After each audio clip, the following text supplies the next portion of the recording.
será capaz de subir ao monte para te adorar? Quem será capaz de estar no teu... Então, eu quero que vocês recebam com muita alegria uma salva de palmas, Paulo Bichara.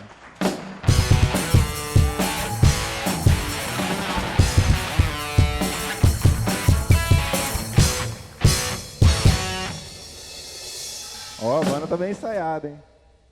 Amém. Então, quero começar dizendo, Paulo, que é uma grande alegria pra gente nessa noite poder estar aqui te entrevistar. Amém. E Paulo Pereira Bichara, 23 anos, nascido em Umuarama, essa eu não sabia, hein? Formou-se em Direito em 2016, aprovado no exame da ordem também em 2016. Iniciou seu ministério aos 8 anos. Boa noite, Paulo. Isso foi mais cedo, né? Boa noite. Boa noite a toda a igreja também. Queria agradecer todos que já estão aqui, em especial a minha mãe, a minha avó, que tirou o tempo dela. Obrigado, vou apertar aqui. A Alana e todos os demais. Pra gente começar, né? Nada melhor como começar lembrando de alguma coisa, né? Então eu queria pedir pro Ricardo soltar um pequeno vídeo, Paulo, que essa é surpresa, você também não sabia, viu? Não sabia, né? É o vídeo.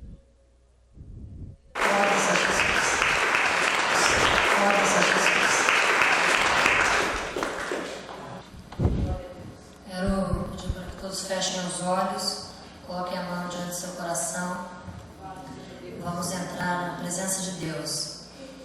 Deus, no nome de Jesus, ó Pai, eu quero pedir a Ti, ó Pai, para que o Senhor esteja, ó Pai, abençoando, ó Pai, tudo que eu vá dizer, ó Pai, para que a Sua graça esteja sobre mim e sobre todos que estão ouvindo, para que o Seu poder, ó Pai, caia sobre cada um que aqui está, ó Pai, para que a unção de cura, para que a unção de libertação desça no nome de Jesus. Eu digo e peço todas estas coisas no nome de Jesus, Santo Emmanuel, por isso eu digo, amém. Aleluia. Abram a Bíblia em Mateus 5,38. Diz o seguinte: nos ensina sobre a vingança. Ouvistes que foi dito, olho e dente por dente. Eu, porém, vos digo que não resistais ao mal, mas se qualquer te bater na face direita, ofereça-lhe também a outra.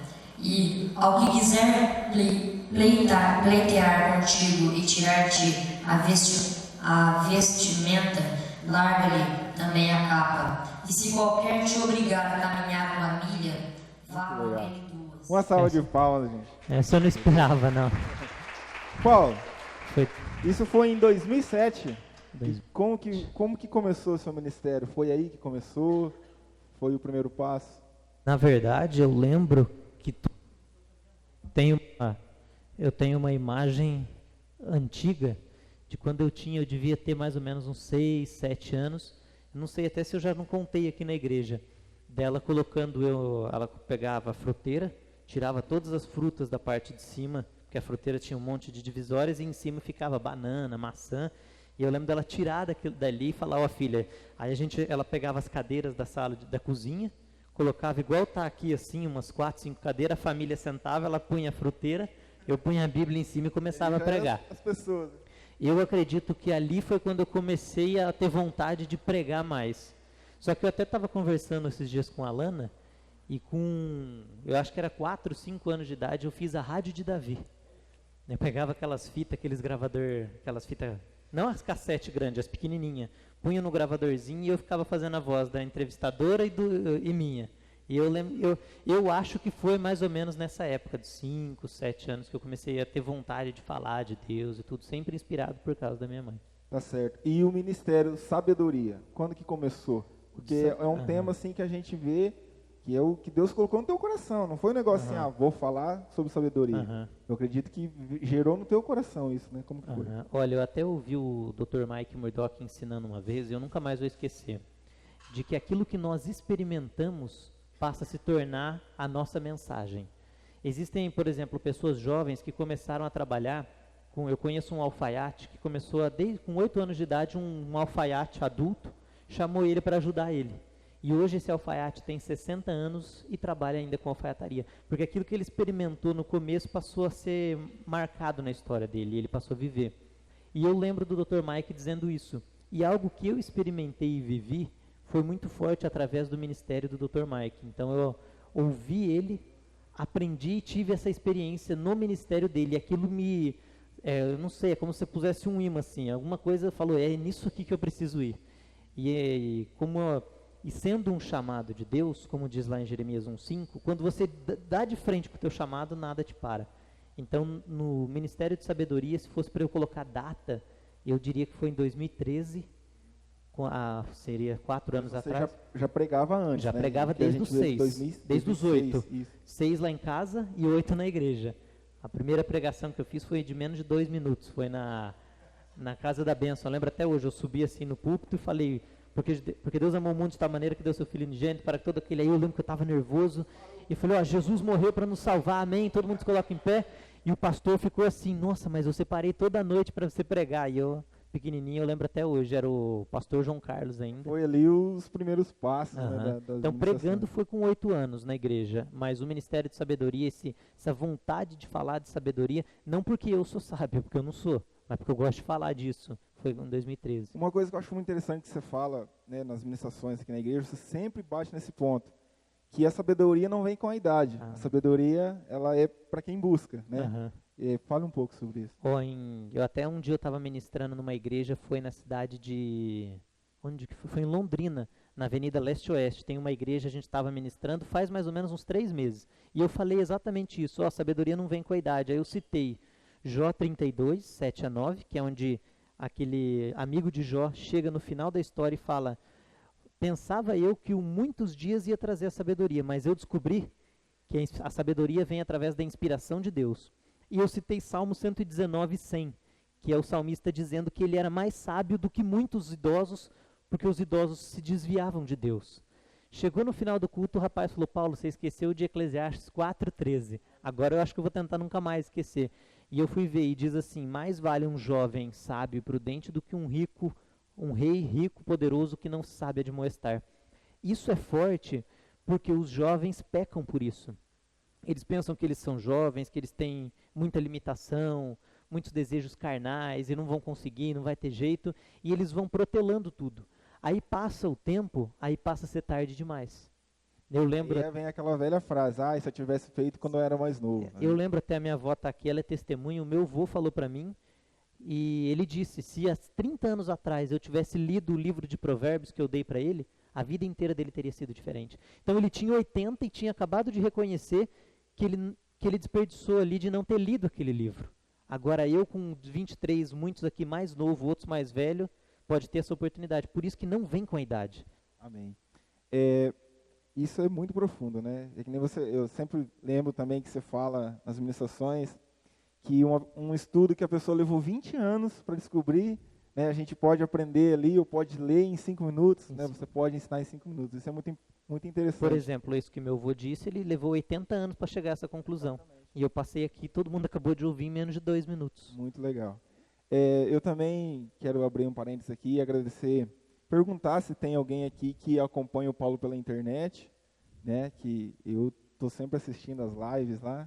E agradecer também porque está sendo filmado e vai ser transmitido. Agradecer ao pessoal da internet, né, Paulo, que eu acho que são bastante gente mesmo que assiste, né, que comenta. Às vezes eu vou tentar comentar alguma coisa lá, a hora que eu vou ver, já foi um monte de gente que comentou, você nem leu o meu comentário. Não deu tempo. Mas amém. Também quero agradecer a vida da sua avó, como que é o nome dela? É Maria. Maria. Seja bem-vinda, viu? Maria Moraes. Amém.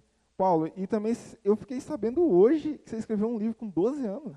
É aquela fotinha ainda do livro. Tem a foto do livro aí? É aquela que passou no do CD. Eu tenho o DVD aqui também, né? DVD do Paulo Pereira Bichara, Vingança. Que é essa mensagem, esse que já é um DVD. Olha, legal, show de bola. Paulo, e fala pra mim, como que foi escrever esse livro? Isso aí foi, na verdade, eu acho que o que mais me espelhou a gostar de escrever foi o meu pai. E eu não sei, até um tempo atrás eu estava em um debate. Muitos dos nossos comportamentos, a forma da letra, o gosto por alguma coisa, isso é genético, isso é comportamento aprendido. Eu acabei lendo algumas coisas, não cheguei a uma conclusão exata, até porque ninguém conseguiu descobrir isso ainda, mas a gente sabe que é uma soma de uma genética, mas também de uma influência do ambiente que você está vivendo. E eu tenho uma imagem, eu até lembro, meu pai sentadão, ele cruzava a perna assim, aí ele pegava a Bíblia lá na poltrona dele, abria e ficava. Aí minha mãe, Paulo, vem deitar, porque o nome dele também era Paulo. Paulo, vem deitar, já é 1h pouco da manhã. E eu tenho uma fotografia na minha cabeça daquilo. Aquilo me estimulou muito a escrever, inclusive ele escreveu o prefácio do livro. Isso foi, eu comecei o livro em final de 2005, em 2006, e terminei em 2007. Esse livro chama Batalha Espiritual Trabalhando com a Mente. É um livro de uma criança, né? É um livro, uma linguagem bem simples, bem fácil, mas o que me motivou ele foi inspirado na minha mãe e no meu pai, nos ensinamentos dele, essas imagens que eu tinha do meu pai, e eu me lembro, até um conselho para quem está aqui hoje, eu me lembro de eu acordar, eu fiz um compromisso com Deus, que eu tinha que dormir todo dia, 10 horas da noite. Eu tinha que dormir, não tinha jeito.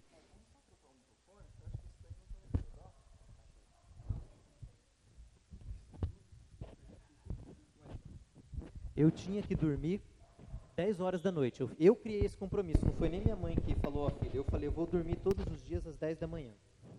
E por quê? Porque eu queria acordar às 5 da manhã para escrever o livro. Aí a gente ensaiava, a gente tinha uma banda, eu tocava piano, eu ensaiava piano, ensaiava bateria e depois ia para a escola. Você lembra? Então, isso foi em 2007. E daí nessa época eu acordava às 5 da manhã, fazia uma oração, lia a Bíblia e ia escrever o livro. E eu lembro, eu ainda tenho uma recordação de quando foi um africano em casa, e eu estudei inglês desde novo. E eu gostava de inglês. Eu lembro que quando ele foi, eu fiquei empolgado. Eu falei, tem um estrangeiro, eu vou poder falar inglês com ele. Mas era 10 horas. E eu tinha que dormir. Minha mãe não tinha mandado eu dormir, mas eu tinha feito esse compromisso. Então eu fui dormir, e o africano ainda gostava de bateria. Então ele gostava de bateria, era outro idioma, era um idioma que eu gostava, eu não pude, mas porque eu mantive esse compromisso.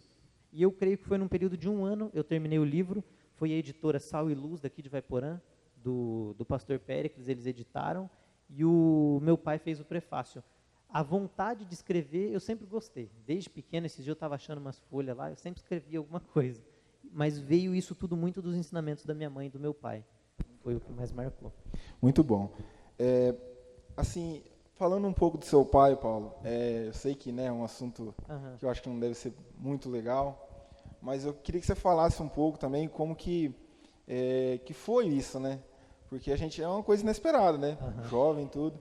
Como que você, assim, diante a palavra de Deus, o que a palavra te trouxe, assim, que falou, não, isso aconteceu, mas eu vou continuar, Deus tem um chamado para mim. Na verdade, você me falando da palavra de Deus, nós sempre fizemos culto doméstico em casa, isso é muito sério.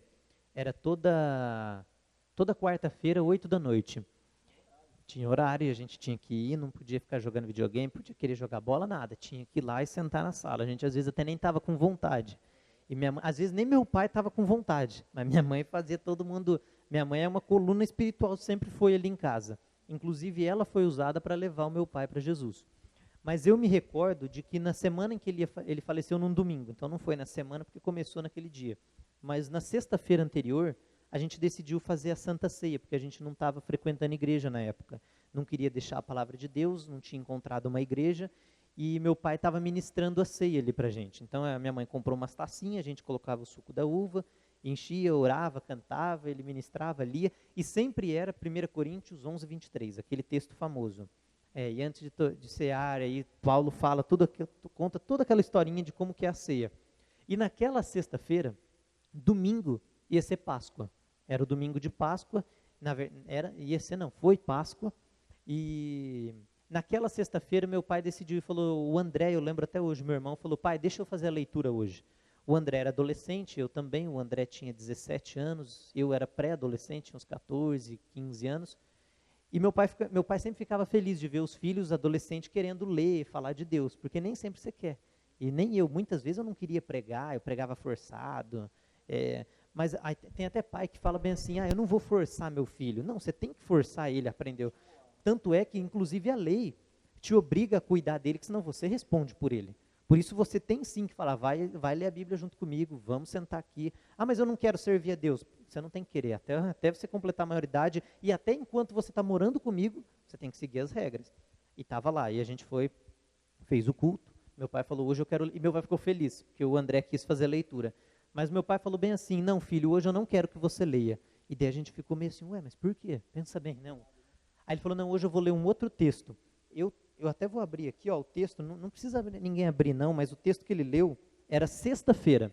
É Mateus capítulo 26, versículo 1, que fala da ceia também.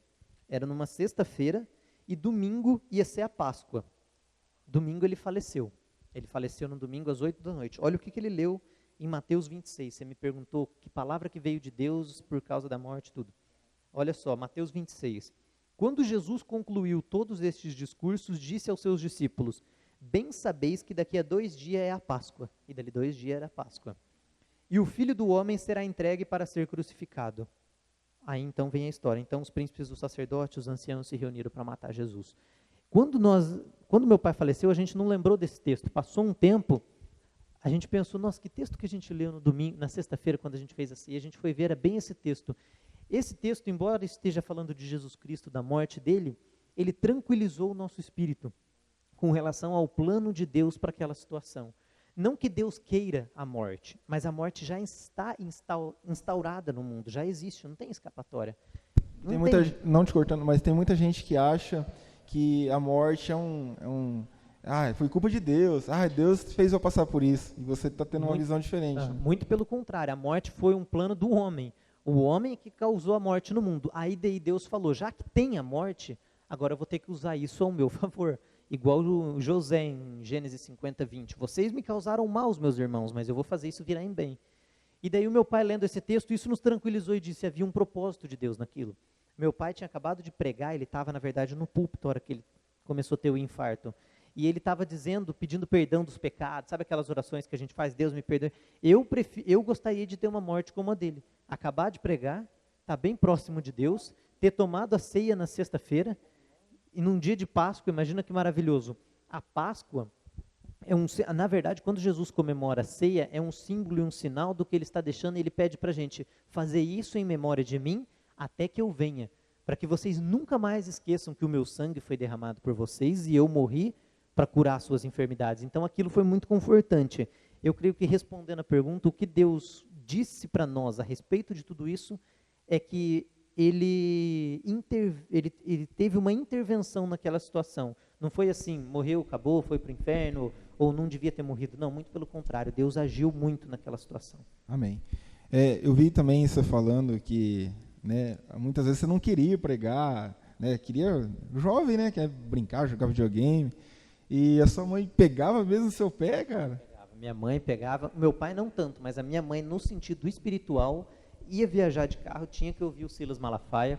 Eu lembro ainda, o Silas Malafaia, ele é bravo, até hoje ele é bravão, e a gente ama ouvir ele. E ele bravo, falando, você tem que bater assim no teu filho. Eu, louco, tenho que ficar ouvindo isso aqui. Eu lembro que às vezes eu e meu irmão, a gente queria pôr o foninho de ouvido, minha mãe não deixava, não podia abrir o vidro, e não dava para dormir, porque você não conseguia, você ia ter que escutar aquela mensagem. Certo. Eu vejo mesmo, a minha esposa é professora, e ela sempre fala que as mães, é o filho que manda na casa, Muitas vezes, a gente vê acontecer isso. E, o filho faz o que quer, e já no teu caso a gente vê o resultado, doutora Mônica? De um esforço que não só você, o Moisés prega, o André, a família inteira, a Merab canta, prega também, que ela já pregou aqui na igreja, e a gente vê o esforço dos pais. Eu tenho certeza que a doutora Mônica fica extremamente orgulhosa, um orgulho santo, como o pessoal fala. Mas, amém, Paulo, isso é muito bom. Eu tenho muito da minha mãe mesmo. Verdade. Pessoal, tem alguma pergunta? Parece que a Pamela selecionou umas perguntas. E eu queria ouvir a primeira. Alexandre? Vai lá. Bem, Paulo, é o seguinte, gostaria de pedir para você deixar um recado para os jovens aqui da Rede Sal e os jovens também que vão te ouvir na internet também. Um recado que você dá para essa geração que está aí nessa situação de hoje em dia. Obrigado pela pergunta, Alexandre. Olha, eu acho que isso vem bem a calhar mesmo com tudo que a gente tem vivido. Eu vou falar porque eu sou jovem também, eu posso falar isso. Um recado que eu deixaria é no sentido de nós não termos medo de sermos diferentes em favor de Deus. Isso é muito sério. Não ter medo de ser diferente em favor de Deus. Como assim ser diferente? Eu, na verdade, eu sou um pouco até implicante, eu exagero um pouco. Quando surge alguma coisa na moda, eu sou do contra. Eu não quero seguir aquilo. Eu fico com raiva. Eu lembro até hoje, às vezes eu exagero, eu confesso, eu erro muitas vezes. Quando surgiu o WhatsApp, assim, eu falei, não quero saber disso aí. Isso aí tá todo mundo indo nessa onda, eu não sou todo mundo. Acabo exagerando, porque o WhatsApp hoje, ele tem uma boa utilidade. Eu não uso muito, eu gosto mais daquele outro, o Telegram. Mas mesmo assim, o sentido é o seguinte, não é porque está todo mundo usando calça apertada que você vai usar uma calça apertada. Não que seja errado. Não é porque todo mundo está usando uma calça larga que você tem que usar uma calça larga. Não é porque todo mundo tem vergonha de falar em púlpito que você vai ter vergonha de falar em púlpito. Não é porque todo mundo fala que é brega ou feio, se você, sei lá, for todo domingo na igreja, que você vai deixar de ir todo domingo na igreja. Então é nós não termos medo de marcar a diferença, porque Deus nos fez diferente. Eu tenho particularidades que nenhum de vocês aqui tem. E vocês, cada um de nós aqui, temos particularidades que eu não tenho. E se eu não pôr ela em ação, eu não vou fazer o que Deus me chamou na terra. Por exemplo, na faculdade, na escola, no trabalho, tem alunos que têm vergonha de falar de Deus na sala de aula. Tem outros que são chamados para isso, muitos são chamados, outros não. Então o conselho que eu daria é não ter medo de fazer e mostrar a diferença. Não combinar. Todo mundo está deixando barba grande, eu vou deixar barba grande. Não que seja errado deixar barba grande, não tem nada a ver, ao contrário. Antigamente os judeus usavam barba grande, inclusive José. E quando ele foi se apresentar para Faraó, ele teve que fazer a barba, porque era uma regra de protocolo que ele tinha que respeitar. Então é nesse sentido, não é porque todas as mulheres estão comprando bolsa da marca X que agora você vai comprar bolsa da marca X. Ou porque eu tenho que trocar de carro porque todo mundo trocou. Isso vai nos prejudicar de não colocar o evangelho na terra. E a gente vai se retrair, porque a gente vai ser igual aos demais. A gente não vai sobressair, não vai ser sal na terra. A rede sal ainda. Nós não seremos sal na terra, se nós não estivermos dispostos a fazer, não, vou fazer diferente. Então eu daria esse conselho e eu quero me esforçar para eu conseguir. Não é fácil para mim, não. Eu fico nervoso de vir aqui, eu fico às vezes eu fico nervoso antes de uma pregação. Eu normalmente no comecinho da mensagem eu fico com frio. Deus, será que não deixa eu falar, que o Senhor fale por mim, que não seja eu. Já teve um momento em que na faculdade, não é que eu bati boca, eu fui respeitoso, mas eu não deixei o professor desmoralizar o cristianismo, eu sabendo responder com educação, no momento oportuno, levantando a mão. Não é fácil, dá um gelinho, ou eu vou iniciar um novo negócio, eu vou abrir uma empresa. Não, e se der errado? Todo mundo vai achar que eu fracassei. Nós temos que mostrar essa diferença. Eu daria esse conselho, Alexandre. Obrigado pela pergunta. Então, Paulo, uma coisa, isso é uma curiosidade minha, você falou da faculdade, você já se formou, e como que foi assim, cara, quando lá na faculdade, né, a gente sabe que tem as festinhas, tem aquele negócio todo, pessoas, como você mesmo falou, são influenciáveis, a gente vai às vezes no embalo, não quer ir, mas vai. Como que você falaria para o pessoal, hoje o jovem que faz faculdade, né, que está no meio ali, que não é fácil, né, é muita tentação. Olha, que seria o conselho, assim? Eu nunca fui em nenhuma. Eu era aquele que ninguém chamava. Fugiu. Não, ninguém chamava, porque se chamasse, falava, não vou, mas porque eu não concordo, vai ter bebida, não, eu não bebo, mas você não precisa beber, mas eu não quero ir, eu não ia. Então, eles respeitavam muito, por quê? Porque eu nunca eles nem no começo chamavam. Eu lembro até um dia, eu estava no primeiro ano do ensino médio, foi aqui no Santa Olga, eu lembro até hoje. Eu tenho uma música que é da banda Mercy Me, chama No More, No Less. E é uma música que eu gosto até hoje, é uma música bonita. Eu não sou bom para cantar, então nem vou mostrar como que é a música, mas depois, se tiver interesse. E eu pus na sala de aula, o professor ia ter um trabalho, e a gente tinha que apresentar no computador. Eu gostava de fazer edição de vídeo, então a gente montou um trabalho e eu pus aquela música. E eu lembro que tinha um aluno, sabe aquele pop da sala?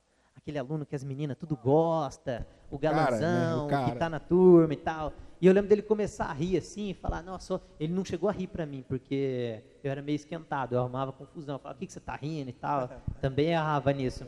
Mas eu lembro dele rindo. Nossa, olha os tipos de música que o Paulo gosta. Nossa, tirava sarro. Tirava sarro. Era um pouco constrangedor, mas sabe quando você sente um orgulho de alguém falar isso? É a mesma coisa que alguém fala, nossa, eu estou no meio de um monte de gente, nossa, se Paulo gosta de ficar falando de Deus, vão rir ali naquele momento. Você vai se sentir retraído, porque... Para você é uma vitória, né? Porque é muita gente rindo. Você fica, nossa, eu estou aqui. Mas você, por outro lado, Deus, eu estou te honrando. Como que Sadraque, Mesaque e Abednego fizeram? É o seguinte, Deus vai nos livrar da fornalha. A gente nem precisa te responder. E se ele não livrar, fica sabendo que a gente também não vai adorar a tua imagem. Isso que é extraordinário. Na frente de uma fornalha, pegando fogo, do rei, de uma multidão, adora ou morre. Não vou adorar, está contra. É apreensivo, é difícil, mas você se sente bem de fazer aquilo, é maravilhoso. Então o conselho, olha, você que é jovem e eu que sou jovem também, eu nunca fui nessas festas. Nunca fui nessas festas. Nunca ingeri bebida alcoólica, nunca participei desse grupo de amizade, e eu tenho um ponto que eu fico feliz por isso, porque isso isso impediu com que eu tivesse deixado de escrever o livro, isso impediu eu de não escrever, de não louvar a Deus, de não estudar a Bíblia, de não ir atrás de outras coisas, porque se nós vamos para esse meio, Provérbios 13, 20, o companheiro dos tolos será afligido, e quanta gente boa a gente vê sendo afligida porque estão no ambiente errado. O conselho que eu daria é não ir, não vá. Ah, mas me chamar, é brega, não vá. Não, você não precisa fazer, você pode montar uma festa na tua casa, com as tuas músicas, e quem gosta de você e quiser realmente ser teu amigo, vai lá com você. Você não precisa pôr um hino também, rude cruz se erigiu, não precisa pôr um hino desse. Cantou, alça a voz aí. Não precisa, mas você pode simplesmente colocar lá uma música agitada, igual tem aqui, que os jovens vão gostar, coloca uma Coca-Cola, fala de Deus, não precisa ter vergonha. Para e pensa, Jesus falou assim, olha, imagina que sério, quem me negar na terra, eu vou negar ele no céu. Imagina você chegar perante Jesus e ele falar, não te conheço. Não, eu sou o Fernando, nunca ouvi falar de você. Afastai-vos de mim. Mas eu tocava bateria, eu pregava. Eu pregava lá, afastai-vos de mim, vós que praticais a iniquidade. Por que Jesus vai falar isso? Porque muitos de nós temos vergonha de falar dele. A gente entra no carro com um amigo, não, eu não vou falar que eu não... Eu já pedi para amigo meu falar, viu, eu evito muitas vezes, mas eu não gosto de ouvir músicas que não sejam cristãs. Fala, você podia respeitar, tem como você tirar, tal. Eu também respeito ele, se eu entrei no ambiente dele, eu tenho que saber respeitar, se ele não quiser tirar. Mas daí então eu me retiro. Então eu sempre evitei ficar em ambiente que está músicas que não agradam a Deus, porque a música ela define as nossas emoções também. Então imagina, eu vou numa festa, cheio de música que não agrada a Deus, cheio de pessoas mal intencionadas. Aí tem gente que pergunta, mas como que você vai ganhar esse povo? Não é eu entrando no meio deles que eu vou ganhar eles. Não é fazendo parte deles, é trazendo eles para o meu grupo. É levando Jesus, falando. Se eu vou te contar uma coisa ainda, ó. Na sala de aula, quando eu lembro até um dia, que era esses assuntos de homossexualismo, principalmente em 2015, quando a Suprema Corte norte-americana, a Suprema Corte, não a democracia e o Congresso, permitiu que os juízes na caneta obrigassem a ter o casamento, mesmo contra as leis, eu lembro até hoje que um professor olhou e falou bem assim na sala, quem aqui é a favor de tornar a homofobia crime? Eu lembro até hoje, era esse o tema, é um tema polêmico, e daí todo mundo quieto, todo mundo era contra, ninguém queria tornar crime a homofobia, porque todo mundo sabe que se tornasse isso crime, principalmente pelo projeto de lei que estava correndo, PL 122, eles iam colocar qualquer cristão que fala contra o comportamento como homofóbico, aí ia querer processar e pôr na cadeia. Aí o professor insistiu, viu, ninguém é a favor de tornar crime você ser homofóbico? Gente, aí ele falou, eu lembro até hoje, ser homofóbico é querer bater, maltratar, isso não é crime para vocês? Aí eu não aguentei, falei, ó professor, eu tenho uma pergunta.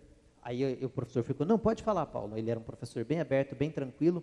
Eu falei, ó, você já leu o projeto de lei que quer tornar crime a homofobia? Ele falou, não, nunca li. Então nem o professor tinha lido o projeto. Falei, professor, só para informação, esse projeto quer tornar crime qualquer discriminação de ordem filosófica.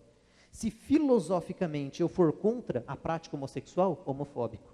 E na Constituição, no artigo 5º, diz que ninguém pode ser privado por motivo de crença religiosa ou por motivos filosóficos. Falei, então o projeto de lei quer tornar crime a minha opinião. Aí o professor falou, eu não tinha lido, eu não sabia disso. Naquele dia, teve alunos que começaram a gostar mais de mim por causa do que eu falei. Não porque eu sou bonzão, mas porque eu tive coragem. Tinha ali, na verdade, logo que eu falei, alguns outros também falaram, viu, e tem isso também. Eu falei, nossa, eu não tinha pensado naquilo. Tinha pessoas que sabiam mais que eu daquilo ali, eu não sou bonzão. Ao contrário, eu só tive coragem de falar. E aquilo atraiu a atenção de pessoas boas. E outros que não eram assim tão... Eles passaram... Quando precisava de ajuda, de alguma coisa espiritual, eles vinham falar comigo. Paulo, eu sei que você prega, o que você acha disso? Esse que é o interessante, quando você mostra realmente quem você é, quando a pessoa tem uma dificuldade, o Alex vai lembrar disso, eu sempre falei na célula, que a pessoa pode até tirar sarro, pode dar risada, mas no primeiro momento que ela pisar na bola, né? Acontecer uma tragédia, ela vai lembrar de você. Poxa, o Paulo tem uma palavra, o Paulo tem coragem. Até sempre tem os arrogantes, então não é a maioria, porque eles não têm humildade, mas sempre tem um humilde. E eu criei bons amigos por isso. Um conselho, se você marcar bem quem você é, você vai atrair pessoas que pensam como você. Ah, mas eu não vou transformar os outros. Vai, porque eles vão ver que o caminho deles está errado e o teu grupo está se destacando. Então eles vão fazer parte do teu grupo. A gente não tem que entrar na festa para transformar o mundo e para não ter medo da diferença. Ao contrário, é aí que a gente não pode ir. Amém. Eu queria pedir para o Ricardo colocar uma imagem ali, mais uma surpresa para você, Paulo. Vamos ver onde você estava aí, quem que é esse cara? Esse dia aí foi, na verdade, um dia que minha mãe, a gente estava no aeroporto em São Paulo e a gente encontrou o pregador, o pastor Silmar Coelho. E minha mãe viu ele, foi lá conversar, a gente sentou um tempo, sabe aquele tempo de conexão de voo, tudo? A gente sentou, conversou, mais a minha mãe. Beleza. E ela ficou bastante, daí a gente foi e pediu para tirar uma foto junto com ele. Próximo. Olha aí, Paulo. Ou eu sou pequenininho, o André é o maior. O André caprichou na barba ali, hein? Olha lá, legal. Quando que foi isso aí? Isso aí eu já nem Você lembro. não vai lembrar, né? Eu lembro só da toquinha só, da toquinha eu lembro. Legal. Próximo. Aí já é pregando. Isso aí parece que foi a Lana até estava me falando, esses dias foi até incrível, ela não me contou nada, ela que deve ter mandado essa foto, ela estava a gente vendo os álbuns, eu acho que foi uma peça de teatro que teve, só que eu também não lembro se eu estava... Você fez o pastor, né? Foi alguma coisa foi numa igreja. Tá certo. Paulo, esse daí já é a capa do DVD. Na verdade, minha mãe e meu pai, eles mandaram fazer essa capinha aqui. Eles mandaram fazer essa capinha pra gente colocar de várias mensagens. Entendi. E daí ali ficava um papelzinho que a gente punha o título. Então eu pregava, fazia um monte de CD, punha na caixinha e punha o título de cada uma delas. Certo. Então eu fiquei sabendo de uma particularidade do Paulo que eu já passei e eu sei que é verdade. Me falaram, e eu já vivi, que você não gosta que chamam de Paulinho. Não gosto, eu não sei por Rapaz, eu já tive essa experiência. Não sei se você lembra quando tinha o Projeto Fé. Eu era bem novinho, você também. Eu cheguei, ô Paulinho, valeu aí por tocar a bateria e tal. Ele, viu, meu nome é Paulo. Falou assim, bem sério, sabe? Eu era mais chato antes. Eu falei pra você que na escola eu era meio bravinho. Eu era meio bravinho mesmo. Hoje eu tô bem mais maleável. Mas eu não sei, acho que é algum trauma. E eu acho que quem tem pai com o mesmo nome, normalmente é chamado de Alexandre e Alexandrinho, que é por exemplo, o filho do pastor Alexandre Maciel que está com a gente. Quando é Júnior, ainda é salva, porque fala Júnior. Agora, Paulinho, não sei explicar, mas eu nunca gostei muito. Assim. Embora, em casa, praticamente todo mundo me chama de Paulinho. O Moisés não, mas minha avó me chama de Paulinho, minhas tias, e eu não mas acho hoje ruim. Eu também mas acho... hoje eu superei melhor. Acho que hoje já é mais tranquilo, né? De repente você não vai falar assim. Não, se uma pessoa chegar hoje, eu não vou falar, viu, meu nome é Paulo. Não, hoje isso é... Faz uma cara séria. Na verdade, o meu avô me lembrou que quando eu era bem pequenininho, uma mulher no banco passou a mão, ai que bonitinho. Eu falei, eu não perguntei pra você se eu sou bonitinho. Então eu era meio sistemático. Meu Deus. Assim. Hoje eu não sou mais, graças a Deus eu tô buscando Glória sabedoria. Tô buscando sabedoria. O pessoal tem mais uma pergunta? Júnior? Ah tá, beleza. Teve uns 3. Júnior? Eu quero perguntar, Paulo, se por causa da tua posição social, se você já sofreu algum tipo de discriminação, assim, tanto na faculdade, um tipo de rejeição, por causa da posição social, e também na igreja, se você, em algum momento, porque querendo ou não, é muito fácil a gente ter alguém bem simples e alguém que tem um poder aquisitivo. Entendi. Mas também o contrário também acontece. Sim. Às vezes a pessoa tem um poder aquisitivo alto e por parte de algumas pessoas também acontece um tipo de discriminação. Eu queria saber se já aconteceu isso com você. Já, na verdade, Deus abençoou o ministério. Obrigado pela pergunta, Júnior. Deus abençoou o ministério, a vida. E eu digo ministério, porque ministério não é só quem prega numa igreja. Você tem um ministério. Eu tenho um ministério, cada um de nós temos, todos os meus irmãos, todos nós, todos que estão aqui têm um. Talvez você ainda não está aplicando o teu ministério, porque você já tem um, desde que você nasceu. Jeremias 1,5, cada um Deus deu um. E esse tipo de situação aconteceu realmente porque Deus abençoou muito a minha mãe. Minha mãe é uma mulher que a fé dela, eu quero chegar um dia na tua fé, mãe. Eu creio que Deus vai abençoar e Deus vai me dar a fé que você tem. Acho que vocês estão ouvindo aí, né? O som tá bom. E como a minha mãe foi uma mulher sempre de muita fé, ela fez, Júnior, vários propósitos financeiros com Deus. E Deus abençoou muito a vida financeira dela. Ela também sempre foi muito diligente. Esses princípios que a gente sempre comenta aqui nos cultos, minha mãe sempre aplicou na vida dela. E realmente existe muito invejoso também. Existem pessoas que muitas vezes quando você vai falar, na verdade, é até interessante, eu vou contar um exemplo de um fato desse que aconteceu. Foi um pastor em casa, e nunca mais vou esquecer, faz mais ou menos 1 ano e pouco. E ele entrou em casa, eu não sei, porque a nossa casa não é uma mega casa, mas é uma casa boa, Deus nos abençoou. E ele entrou lá dentro, e ele ficava olhando para tudo, um pastor, uma pessoa boa. E daí ele olhou para mim, e eu acho que ele pensou assim, é filhinho de mamãe, acha que é o bonzão, porque eu estava olhando e ouvindo ele. Aí eu fiz algumas perguntas, eu não sei se intimidou. Fez um julgamento ali no começo. Eu não sei direito o que aconteceu na cabeça daquele homem. E daí ele falou bem assim, você. Eu, ixi, vai vir. Sabe aquelas profetadas? E 1 João 4:1 fala bem assim, provai os espíritos se eles são de Deus. Então não é pecado quando alguém vir dar uma revelação, você falar, será que é de Deus? 1 João 4:1, porque já muitos falsos profetas têm levantado. Você. Aí eu fiquei olhando para ele, falei, vamos ver o que ele vai falar. Você tem que querer viver só do evangelho. Aí, porque você não quer. Aí eu interrompi, eu falei, pastor, me perdoe. Ontem eu falei com o meu irmão, com o André, que eu quero viver só do evangelho. Que eu não quero ser advogado. Eu quero ser advogado, porque eu creio que Deus colocou isso principalmente no início da minha vida, na minha carreira. Eu quero ser advogado até uns 40, 50 anos. Claro, eu não sei do futuro, né? Mas eu estava conversando ali. E eu pretendo viver só do evangelho. Eu quero poder um dia pregar 24 horas, as 24 horas no sentido, todo dia ter uma agenda em todo lugar, pregar no mundo inteiro e falar de Deus. Pastor, ontem eu falei isso para o meu irmão, então o que você está falando não é verdade. Então ora mais, busca mais a Deus. Aí ele se atrapalhou, aí ele ficou todo... Então, resumindo, a gente já passou assim por isso, com pessoas que têm raiva, outros que têm inveja, uns que criam um pré-julgamento, porque o William Douglas escreve, tem muita gente aqui na igreja que é bem sucedido e é abençoado. E o William Douglas escreve que você não pode ter vergonha e medo de que Deus te abençoe e te enriqueça financeiramente, porque a sociedade quer por isso, quer por um sentimento de culpa. Vocês já repararam que quase todo mundo que fica rico roubou?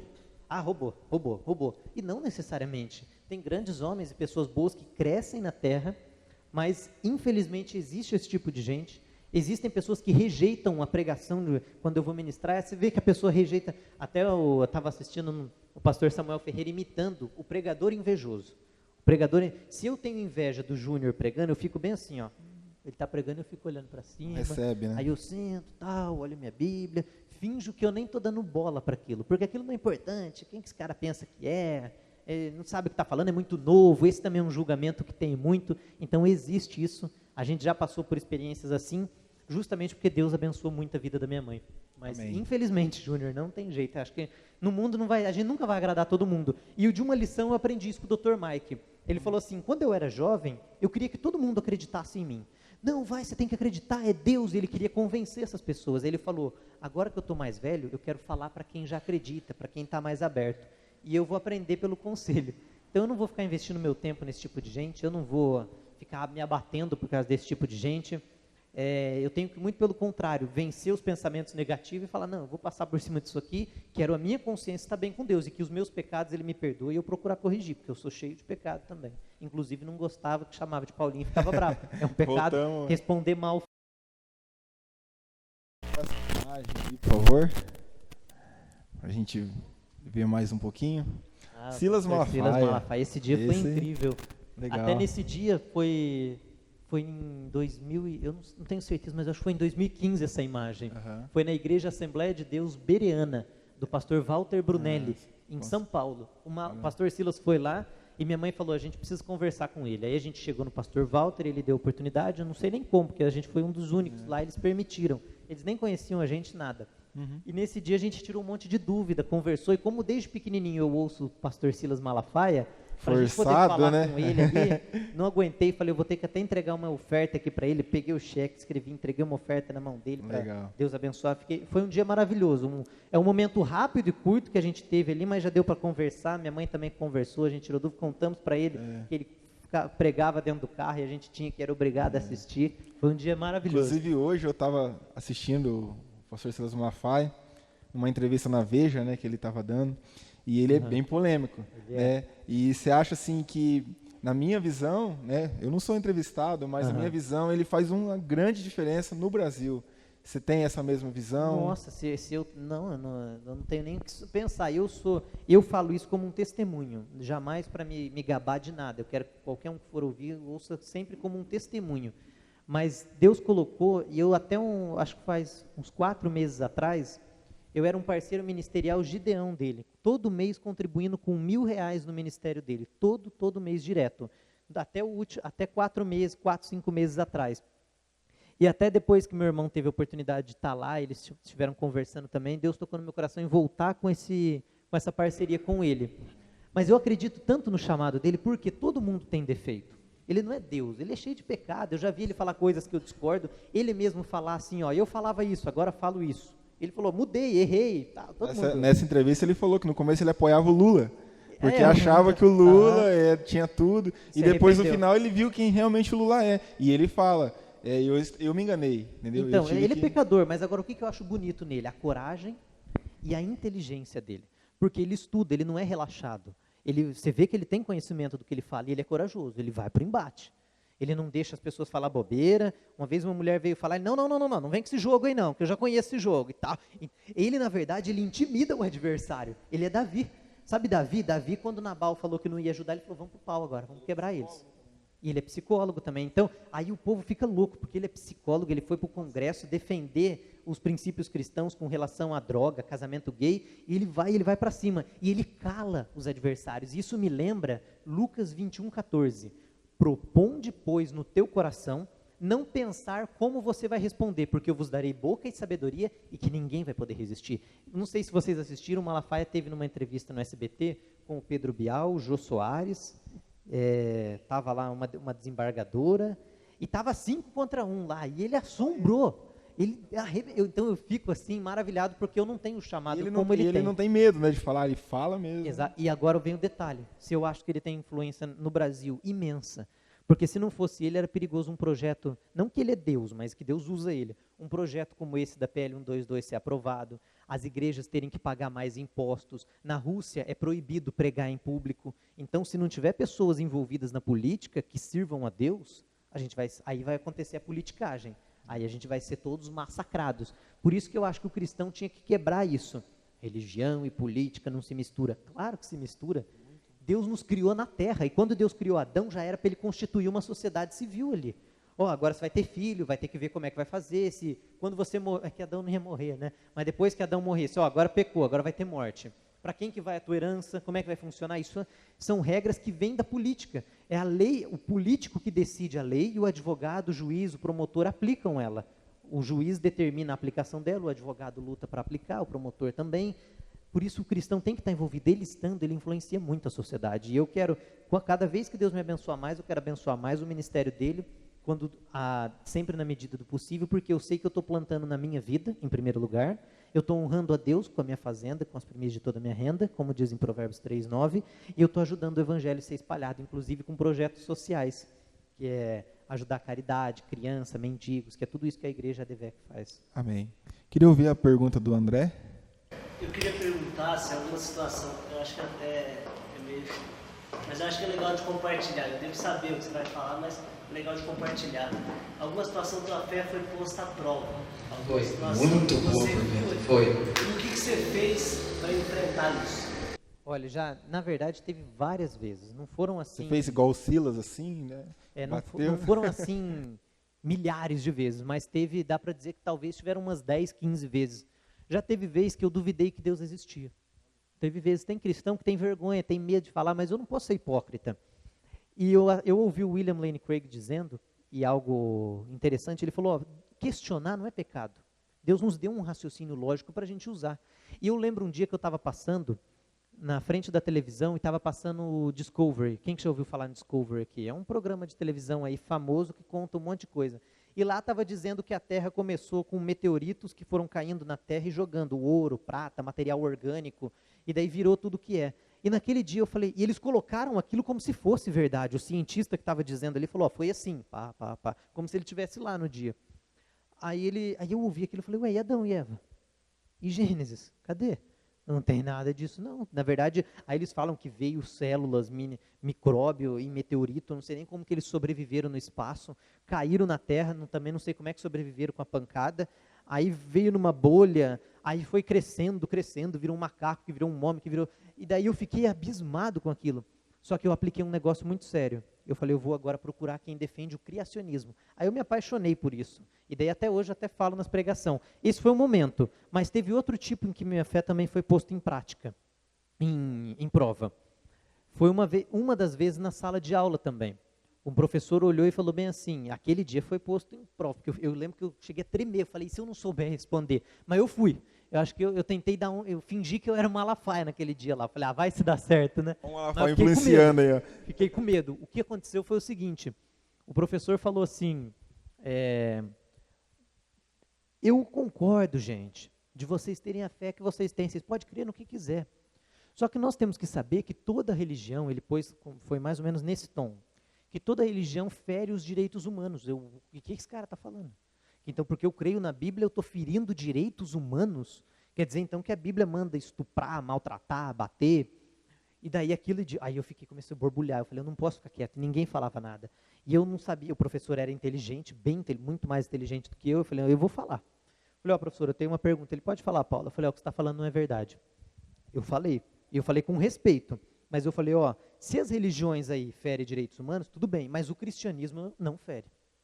Aí ele falou, não, eu estou falando aqui, eu falei, não, eu sei que você está falando em geral das religiões, mas eu só estou tirando o cristianismo do meio delas. Mas você conhece o islamismo e não sei o que? Eu falei, eu não conheço. Então você não pode falar? Eu falei, eu não posso falar dessas, mas do cristianismo não fere direitos humanos. Aí eu fiquei com medo dele conhecer a Bíblia, querer vir impor passagem difícil e tal, acabou que não aconteceu nada disso, graças a Deus. Mas foi um dia que minha fé foi posta em prova, em que eu tive que defender Deus, eu tive que acreditar e eu não sabia o que eu ia falar. Eu falei, eu não sei o que vai vir, mas o que vier eu já comecei a pensar ali um monte de coisa, acabou que aquilo ali foi bom para quem estava ouvindo e eu me senti bem depois. Não sei se a pergunta foi nesse sentido, mas... Legal. Oi?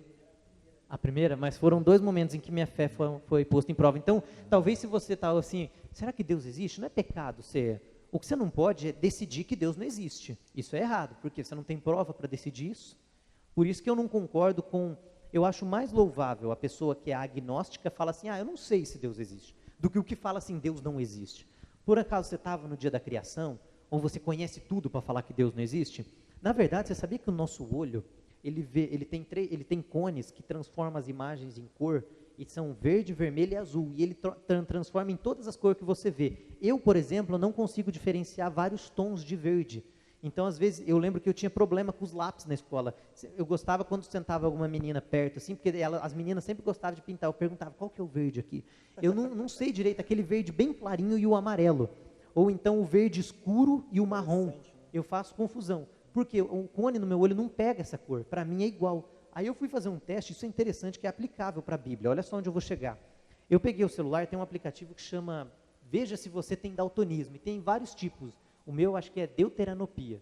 E daí você olha uns quadradinhos e eu não vejo o número que tem ali. Todo mundo vê. Se eu mostrar para vocês, fala, não, tem um 9, eu não vejo nenhum número. Porque ele está misturado com algumas cores que o meu olho não identifica. Aqui agora, tem um monte de sinal transmitindo e correndo aqui. A câmera está pegando sinal, o microfone está enviando sinal. E a gente não está vendo esses sinais. Agora, você já parou para imaginar se existem outras cores que nenhum de nós podemos ver? Tem algumas que eu não vejo. E se existe alguma que você não pode ver? Tem um óculos, eu ainda vou comprar, que você coloca, dá para ver todas essas cores. Não sei se você já viu na internet, tem gente que tem bastante problema, mas o meu não é grave, mas que tem problemas graves, começa a chorar a hora que põe esse óculos. Imagina se você pudesse ver, pensa em uma outra cor que não existe. Você nem consegue pensar. Tenta pensar, você conhece vermelho, amarelo, azul, tal? O arco-íris eu só vejo 2. Eu vejo um azul bem grossão assim e um amarelo que eu nem sei se é verde claro. É as 2 únicas cores que eu vejo. E eu pergunto, as pessoas falam, não, eu estou vendo ali, o vermelho, tá? Eu estou vendo, e para mim é impossível. Agora imagina se tem outras cores aqui que a gente não vê. Se essa garrafinha não é só dessas cores que vocês conseguem ver.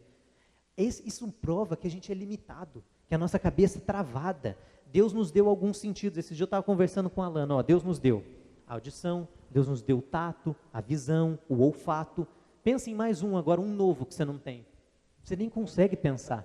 Mas Deus nos deu esse. Agora isso mostra que a gente é pequenininho, fraco, limitado. Como é que eu posso dizer Deus não existe?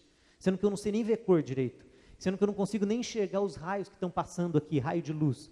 É grave. Tem um rapaz que chama Homem Morcego. Ele faz bem assim, e ele não enxerga nada. Ele é cego de nascença. Ele faz assim.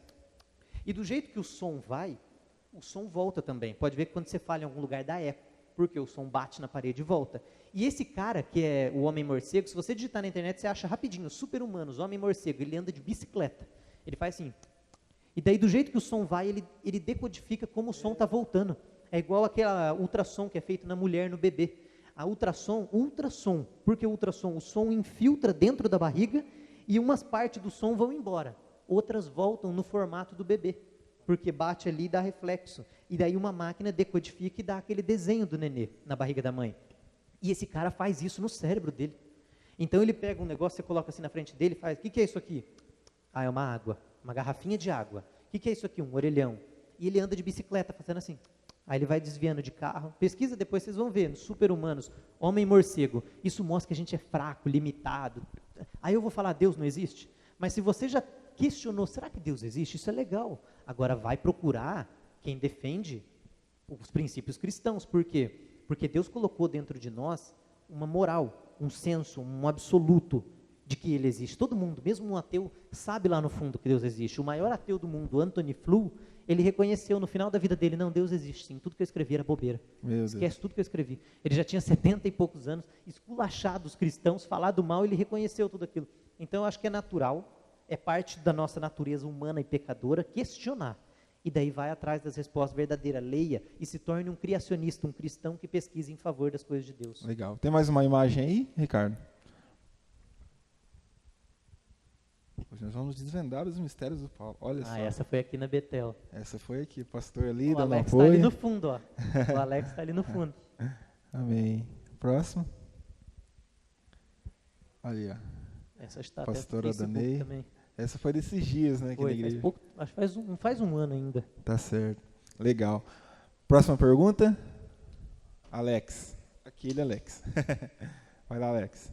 Qual o seu maior sonho pessoal e espiritual? O meu maior sonho pessoal e espiritual, eu falo sem medo de errar, falo, pelo menos é o sonho que eu tenho, e já faz bastante tempo, ele permanece comigo por bastante, pessoal e espiritual. Espiritual, eu poder ter pessoas que me ajudem no Ministério de Sabedoria, porque sozinho eu não vou para lugar nenhum, ao ponto da gente conseguir atingir o mundo. Ah, você é o Pink e o cérebro? Não, não é o Pink e o cérebro, mas eu quero literalmente chegar com o evangelho no mundo. Não que eu sou o Pink, entendeu? Eu vou dominar o mundo. Não, mas eu quero que a palavra que Deus colocou no meu coração, eu possa anunciar ela para poloneses, europeus, australianos, americanos, asiáticos, africanos, brasileiros, em todo canto. E que para isso é importante, eu preciso de pessoas. Então que Deus me abençoe colocando pessoas na minha vida, não para o meu nome se destacar, mas para o chamado que Ele deu de nós irmos e pregar o Evangelho ser cumprido na face da terra. Espiritual, esse é o meu maior sonho, que o Ministério de Sabedoria cresça ao ponto de atingir as nações. E um sonho pessoal é que eu possa fazer tudo isso com uma tranquilidade financeira, familiar e na minha saúde. Amém. Eu ouvi um bilionário na televisão, ele é dono daquela empresa norte-americana, Hobby Lobby. É uma empresa como se fosse, não sei muito ao certo do que eles vendem, mas é como se fossem umas pernambucanas aqui. É um pouco diferente. Eles vendem um pouco de tudo. Inclusive, há pouco tempo atrás, eles tiveram uma vitória na Suprema Corte, porque o governo, por que a gente tem que estar no governo? O governo queria obrigar essa empresa, que é de um cristão bilionário, a vender contraceptivos e drogas e medicamentos que causam o aborto. E ele é contra o aborto, ele não queria vender. E o governo ia multar ele em $1.200 por dia, por causa do número de funcionários, se eles não dessem aqueles medicamentos para os funcionários. Tiveram que ir para a justiça, ganharam. Foi uma luta, mas ganharam na Suprema Corte norte-americana. E esse cara, ele disse que existem áreas muito sérias na nossa vida. A família, um sonho pessoal, que minha família, eu tenho uma família estruturada, eu já tenho uma família abençoada, e que minha futura família, que vão ser meus filhos, minha futura esposa, provavelmente eu espero que todos que estejam aqui participem do casamento que vai ser com a Alana, que está aqui com a gente. Eu peço a Deus que abençoe que a minha família seja abençoada. Eu peço a Deus que me dê saúde, que eu esteja firme financeiramente, porque se você tem paz financeira, você pode falar de Deus em paz. Você não está com medo do teu filho passar fome, você não está com medo de não ter medicamento para dar para ele, ao contrário. Eu quero poder financiar as pessoas para falar de Deus. Deus pôs também no meu coração um sonho pessoal e espiritual, que envolve tanto uma família estruturada, tanto a família, as emoções, a saúde, as finanças, eu poder ter o potencial de bancar jovens para estudar. Jovens que falam assim, eu creio em Deus, eu não sou ateu, e eu quero me tornar juiz, então eu vou financiar você. Eu quero que Deus me dê esse potencial, porque o dinheiro, o propósito dele é esse na Terra. Então o sonho pessoal meu é toda essa estrutura de saúde, família e finanças, que é importante, estar bem organizado, firme, e o sonho espiritual, que com essa tranquilidade toda eu posso pegar esse ministério de sabedoria com um grupo de pessoas que eu creio que vai ser milhões, que possam fazer parte e ajudar para a gente levar o evangelho às nações, levar literalmente às nações. Inclusive eu até gravo os vídeos em inglês por isso, porque eu já tenho um sonho. Não tem muita gente estrangeiro que assiste, até tem, já teve até testemunho de uma mulher da Inglaterra. Ela disse que ela tinha brigado com o marido dela, o nome dela ainda é Sara. Ela disse que tinha brigado com o marido e ela estava assistindo o vidinho, e o marido dela chegou, o que você está assistindo aí, esse cara? E daí ele começou a ouvir, e eu estava falando alguma coisa de casamento também. E ele mexeu, aquilo tranquilizou o casamento deles lá na Inglaterra, imagina? Foi um testemunho que eu recebi, não teve muitos assim, mas eu já quero plantar o meu sonho. Eu estou com o sonho, vamos iniciar. Agora, os acessórios, daí Deus vai colocando, pessoas que vão me ajudar, como que vai fazer para... E tudo que for necessário, mas é um sonho pessoal e espiritual, é esse na minha vida. Amém. Uma salva de palmas, amém? Queria fazer a última pergunta. Alguém tem mais alguma pergunta? Juliana? Você falou aí sobre finanças, né? E a gente vê que a sua mãe é uma mulher bem sucedida e ela passou isso para vocês, conselhos que ela deu. Então eu queria que você passasse para nós hoje um conselho na parte de administração financeira. Hoje minha mãe ainda falou, onde não tem ordem, não tem prosperidade. Eu acho que... Oi? O Alex trabalha com a gente. O Alex é, na verdade, um irmão nosso. É um carinho que a gente tem imenso. Até agradeço a Alex e a Ariane de terem vindo também. O Alex viu tudo isso. A gente estava conversando, Alex, eu acho que você começou a trabalhar no escritório em 96, né? Você tinha o quê, 16 anos? 99? Que idade você tinha?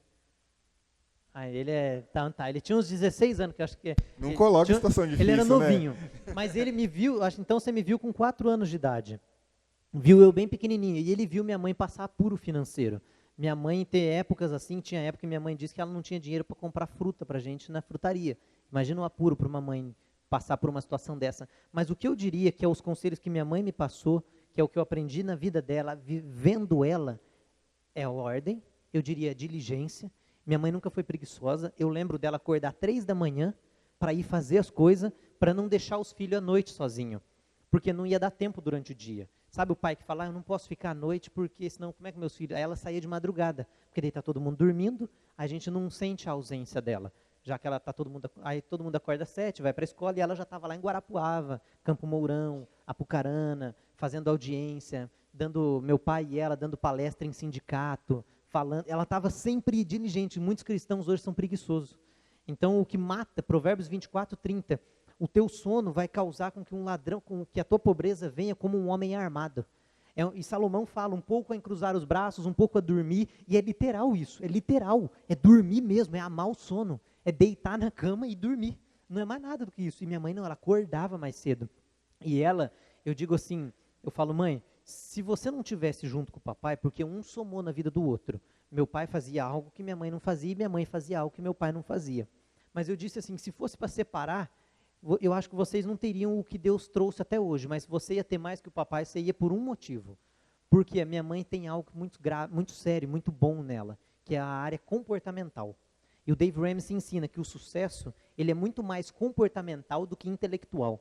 Você vê um monte de cara intelectual miserável, mas você vê uns caras bobão, que nem foi para faculdade, nadando no dinheiro. O Ike Batista, ele foi preso, bilionário. Eu não estou tirando sarro dele, não é isso. Mas ele foi preso, só que ele não tinha faculdade. Ele teve que ir para a cadeia, não para aquela sala especial. Eu não sei quem acompanhou. Ele era bilionário, ele é o 6º mais rico do mundo. Claro, o conhecimento é fundamental, porque ele tem pessoas em volta dele que têm conhecimento. Mas o comportamento é muito grave. A falta de preguiça é muito fatal. Não dormir. Eu vou acordar mais cedo e o Dave Ramsey ensina, eu vou buscar outra renda. Ah, mas eu só trabalho com advocacia, não interessa, está dando pouco, vamos para outra coisa. Ah, eu só trabalho vendendo roupa, não está dando, eu vou acordar mais cedo, eu vou fazer alguma outra coisa, vou usar o meu dom. Então, a diligência. E uma coisa que eu sempre falo, né, Paulo, que é satisfazer a necessidade daquilo que a pessoa precisa, né? Isso é o trabalho, você resolver um problema que a pessoa tem, né? Quando você, e claro, você pega a tua diligência, Pega a falta de preguiça, levanta cedo para resolver problema para os outros. É aí que vai entrar dinheiro, porque minha mãe a vida inteira resolveu o problema para os outros. Esses dias minha mãe entrou no banheiro, a gente estava ali, eu comecei a conversar com ela, ela fugiu a atenção, ela estava vendo se tinha sabonete, se estava tudo no lugar, para resolver um problema para o filho dela. As mães resolvem problema de filho, mas muitos patrões não estão resolvendo o problema dos clientes. Muitos clientes não estão resolvendo os problemas dos patrões, e por isso eles estão ficando pobres. Se você olhar, olha o tanto de problema que o cara que fundou a Apple resolve. Olha o do microfone, e vai ganhando mais dinheiro, quanto mais problema você... Por que um jogador de futebol ganha bastante? Porque ele resolve o problema de milhões de brasileiros. Aquela torcida paga uma cacetada para ir lá assistir. Eu acho bobeira, respeito quem gosta, mas ficar vendo um monte de homem correr atrás de uma bola, eu acho meio... Sou da mesma opinião. Eu respeito quem gosta, mas eu não gosto muito de ver. Não tenho nada contra, já joguei bola, já fui goleiro também. Olha só, mas... Não era um goleirão, não, mas... Agora, as pessoas... Ele resolve o problema, o Neymar bate aquela bola, todo mundo fica louco, tal. Ele resolveu o problema de bilhões, milhões de pessoas. E ele ganha milhões para isso. Por isso ele ganha dinheiro, porque ele é diligente, ele acorda cedo, ele tem uma história bonita, eu ouvi também, ele levantando cedo para treinar e tudo isso. Então, o conselho que minha mãe trouxe para nós, claro, podia trazer vários, mas eu traria esses 3, assim, que é ser diligente, não dormir muito, literalmente, não dormir muito. O João Dória dorme 2 horas por dia, não que a gente tem que dormir 2 horas por dia, mas ele dorme 2 horas por dia e tem um patrimônio de 200 milhões. Olha só. A Magazine Luiza, a dona da Magazine Luiza, deu uma entrevista. Ela falou, hoje eu até dormi 2 horas só. Falta de preguiça. São pessoas que trabalham, que ralam o peito, que fazem. E resolver problemas. Até Muito depois bom. eu queria dar um presente. Como você fez essa pergunta, não sei se você já tem esse livro Empreendedor Fora do Comum. Eu Aí, vou dar ele de presente, então, depois. Olha só, muito bom. Uma salva de É um livro palmas. que trata disso. Além do conselho, já ganhou um manual, né? Também Ali é um como fazer. manual de prosperidade financeira à luz da Bíblia. Tá certo. Paulo, vou fazer uma pergunta que eu acho que você já deve ter tocado nesse assunto, mas responder bem rápido. Teu ciclo de amigos, como que foi quando você é jovem ainda, mas quando você era mais novo um pouco? Como que foi, assim, do fato de você pregar e os teus amigos ali e tal? Você conseguiu trazer alguém? Eu tive, na verdade, trazer alguém, você diz, para o Evangelho? Isso. Sim, tem até um amigo meu que ele chama, eu queria até que ele tivesse aqui, infelizmente ele não está hoje, mas ele até comentou na internet, ele chama José Manuel, e ele era ateu, agnóstico, assim, ele não acreditava em Deus, e eu estava estudando o criacionismo nessa época, porque eu assisti lá no Discovery. Tem gente, e é grave, que pega uma informação e fala, a informação é a que eu tive lá na tela da TV, a Terra começou com a explosão do Big Bang. Aí o cara fala, pronto, Deus não existe, acabou. Tem outro que prega aquela informação e fala, espera, esse cara deve estar mentindo, deixa eu verificar essa informação. Aí é outro 500. Aquele colega meu, infelizmente, ele foi para esse caminho de duvidar. Eu peguei aquilo por causa dos ensinamentos da minha mãe e falei, eu vou questionar. E fui atrás. Aí eu fui conversar com ele, a gente falando sobre criacionismo e tal. E esses dias ele me contou o testemunho. Ele, Paulo, a nossa conversa ajudou muito. Porque hoje eu estou na igreja, eu creio em Deus, eu estou buscando a Deus, quero buscar cada dia melhorar. Ele agradeceu as conversas que a gente teve. Foi um fruto. E é um fruto gratificante quando você consegue uma pessoa. Mas o meu ciclo de amizade mesmo sempre foi muito pequeno. Porque como eu era o diferente, eu escutava música cristã. Eu fazia as coisas para Deus, na sala o povo não queria ficar comigo. Eu era meio... Mas eu tinha lá um amigo. Eu lembro até hoje, eu não sei, isso que a gente está falando está ficando gravado. Se ele assistir também, eu tenho um carinho muito grande por ele. É o Jonathan Apolônio. É um rapaz que estudou comigo no Santa Olga, não sei se alguém conhece, bastante inteligente, e ele era o CDF da sala, sempre foi muito inteligente, e ele sentava lá na frentona, e eu gostava de conversar com ele. Eu não era o CDF da sala, mas eu gostava, porque a gente tinha uma conversa produtiva. Ele não era também de baderna, de bagunça e nada. Foi um ciclo pequeno, mas eu não me arrependo e ainda dou graças a Deus por isso, porque foi uma forma de eu ter evitado mexer com droga, ou querer ficar desagradando a Deus em festa, bebida, e tudo isso que, infelizmente, destrói o ser humano, e que muitos jovens não fogem. Não, meu colega chamou, eu vou lá, não custa nada. Vai lá e quebra a cara.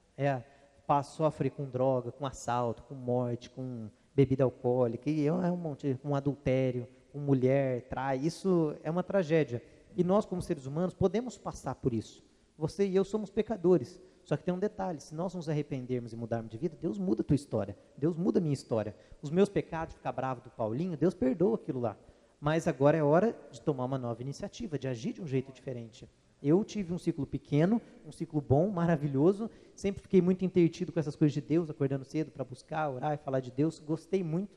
Eu não falo isso mentira, eu me gabar, não é, porque eu gostava muito, eu via o meu pai, minha mãe colocava na gente, o Moisés sempre foi, o Moisés era pequenininho, ele era o meu companheiraço nisso. A gente acordava às 5 da manhã, ele não está aqui hoje, mas a gente acordava, ele acordava às vezes comigo, 5 da manhã, a gente competia, quem batia na máquina de escrever mais rápido, porque a gente não queria no computador, a gente não tinha em casa, minha mãe não deixava. Outro detalhe para as mães, não é saudável você dar um celular, um smartphone, um tablet, até um computador para uma criança de 4, 5, 6 anos. Eu, na minha opinião, eu ainda não tenho filho. Eu vi isso na vida da minha mãe, então eu estou passando o que eu vivi, aprendi com ela.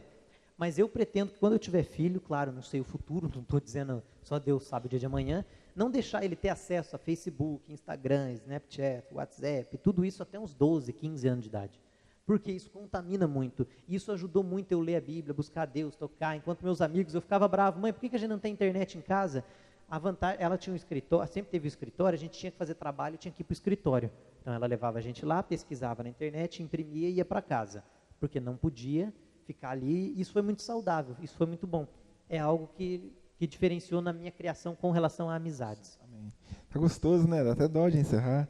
Paulo, vamos caminhar aqui. Eu queria fazer com você um bate-volta, né? Eu pergunto, você já responde, para a gente ver ali o teu reflexo que vem na tua cabeça.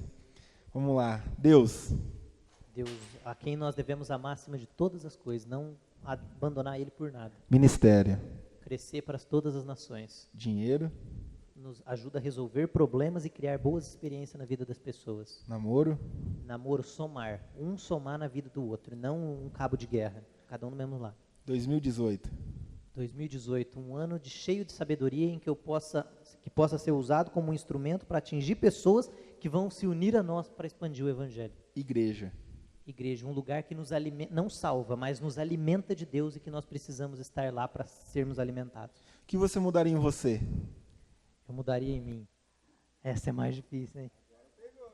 Eu acho que algo que eu mudaria em mim é eu ouvir mais. Eu tenho aprendido muito isso, é uma dificuldade que eu creio que é de 90, não digo 99 porque eu não quero me justificar, mas muitos jovens têm esse problema. Você fala, ele não escuta. Uma pessoa mais velha vem falar alguma coisa, ela não escuta. Então eu gostaria e quero ouvir mais as pessoas, aprender mais com as experiências delas, com o que elas passaram, com o que elas estão tendo. Às vezes eu nem entendo, a pessoa está falando, eu já interrompo o raciocínio. Eu tenho vontade de ouvir mais, isso eu mudaria em mim. Se você pudesse, o que você mudaria no mundo? Eu tentaria infiltrar na mente dos cristãos a importância de entrar na política, no judiciário, no executivo, no legislativo. Se eu pudesse mudar no mundo, né, no mundo terreno, eu ia tentar infiltrar nos cristãos a ideia de que nós precisamos influenciar a sociedade. E a gente tem que ir para as cabeças, porque senão a gente não influencia. Sexo. Paulo fez isso. Sexo. Só no casamento. Boa. Paulo, eu queria te dar um tempo aqui agora, uns 5 minutos, não sei o tempo que você precisar, para você dar uma palavra, um norte, porque muita gente que está assistindo isso aqui está falando, mas beleza, esse cara tá encaminhado, mas e eu? O que eu tenho que fazer? Entendeu? Então eu queria que você desse um conselho para os jovens que estão aqui nessa noite e também para quem está assistindo. O conselho que eu daria, eu sou jovem, eu sei como que isso é difícil, eu sei que não é fácil, principalmente porque aparecem muitas oportunidades. Se você entrou numa igreja e não gostou do pastor, deu um problema com o irmão, deu um problema com alguém, não abandona Deus ou a vida espiritual por isso. Eu já ouvi muito jovem falar isso, eu não vou me batizar agora, porque eu não estou preparado. Quem que está preparado para batizar? Ninguém está preparado. A gente está falando aqui, eu não quero que você tenha a impressão que eu sou um anjo que tem uma auréola na minha cabeça, não. Você não me conhece, eu tenho um monte de defeito. Como você também tem, nós somos todos pecadores. Quando eu fui batizado, provavelmente, você já é batizado? Quando o Fernando foi batizado, muitos de nós que estamos aqui, nós estávamos cheios de pecado. Mas Jesus morreu para perdoar. Não é porque você está em pecado, porque você está numa vida difícil, porque teu pai está nas drogas, ou porque você não tem pai e mãe, que Deus acabou para a tua vida. Ao contrário, nós precisamos de um conselho que eu dou. Procure um lugar, uma igreja, um grupo de amigos que te inspiram e motivam a estar na presença de Deus. Qual que é o maior desafio do ser humano? Se manter inspirado. Como é difícil. Vou dar uma frase para vocês que eu também aprendi com o Dr. Mike. O maior desafio do ser humano é se manter inspirado. E quando nós A frase é assim: homens de sucesso fazem constantemente o que fracassados fazem de vez em quando. Olha que grave essa frase. Homens de sucesso fazem direto o que os fracassados fazem de vez em quando. Sabe por que essa frase é bonita? Porque os fracassados fazem também, só que eles não continuam fazendo. Por exemplo, você começou a ler a Bíblia e parou. Você começou a ir para a igreja e parou. Você começou a escrever um livro e parou. Inclusive, eu estou devendo o livro para o pastor. Então, vai faltar sucesso no meu livro se eu não pegar para escrever. Porque homens de sucesso fazem direto o que os fracassados fazem de vez em quando. A minha mãe fez constantemente o que muitos só faziam de vez em quando. Um dia ou outro lá se acorda de manhã para ler. Não, fala, eu vou fazer direto. Eu vou fazer, eu não vou parar.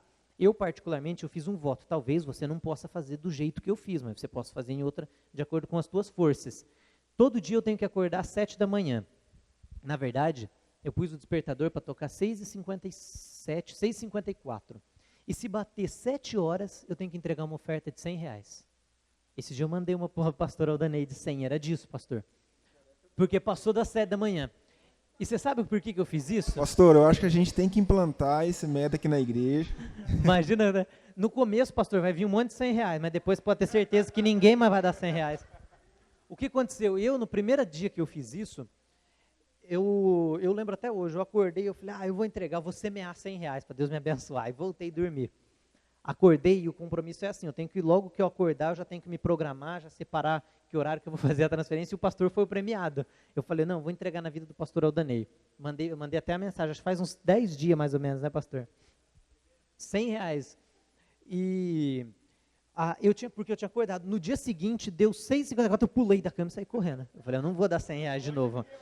No outro dia, mesma coisa. No outro dia, sem brincadeira, depois que você faz isso, você passa a ficar meses, você consegue se programar. Por quê? Porque eu descobri uma coisa. Um dia eu estava conversando com a Alana, e a Alana estava falando assim, mas às vezes a gente tem dificuldade. Ela tem de levantar cedo. Todo mundo, eu acho que quase todo mundo tem. Tem gente que não, tem facilidade. Tem gente que, dá 6 da manhã. E na verdade, depois que eu fiz esse voto por muito tempo, eu comecei a abrir o olho 6h50 da manhã, sem sono. Eu lembro um dia, eu não precisava. Hoje eu incluí final de semana, feriado, tudo. Por quê? Porque se eu furar no final de semana e feriado, eu vou acostumar, eu vou perder, vou quebrar aquilo. Então, hoje eu acordei 7 da manhã, não tem jeito, eu fico bravo às vezes comigo, aí eu levanto, já desperto e acabou. Agora, por que eu coloquei... Depois que você faz isso por muito tempo, o teu corpo habitua. Então, você começa a fazer automático, é igual um ratinho. Fizeram uma experiência, puseram assim um caminho para o ratinho achar um queijo num labirinto. E eles estavam monitorando a atividade cerebral do ratinho. Isso está escrito naquele livro O Poder do Hábito. E daí eles puseram um queijo bem longe e o ratinho andando nas paredes, ia para cá, ia para lá, ia para cá, ia para lá. E ele tinha que fazer 2 curvas para chegar no queijo. Aí levou ali, sei lá, uns 1 minuto, chegou no queijo. Pegaram o ratinho, o mesmo ratinho, puseram no mesmo lugar onde ele estava no começo, para ele achar de novo o queijo no mesmo lugar. Aí ele de novo. E eles monitorando ali, o ratinho nas paredes, assim, procurando. Isso foi um experimento que foi feito. E de novo, de novo. Lá pela 15ª vez, eles viram que a atividade cerebral do ratinho começou a diminuir. E o ratinho estava achando o queijo muito mais rápido. Ele só fazia assim, ele nem pensava mais, ele já ia onde estava o queijo. Porque o cérebro começou a automatizar aquilo. E quando a gente começa a fazer coisas boas constantemente, a gente vai automatizando essas coisas. Por isso, algo que eu diria, homens de sucesso fazem constantemente o que fracassados fazem de vez em quando. Eu não vou acordar cedo de vez em quando, por isso eu vou fazer um compromisso. Mas, Paulo, por que você tem que fazer um compromisso de dar dinheiro? Porque é uma forma de me inspirar, porque eu não quero tirar dinheiro do banco, entendeu? Eu não quero sacar R$100 todo dia e ficar dando dinheiro. E eu fiz um voto com Deus, eu cumpro.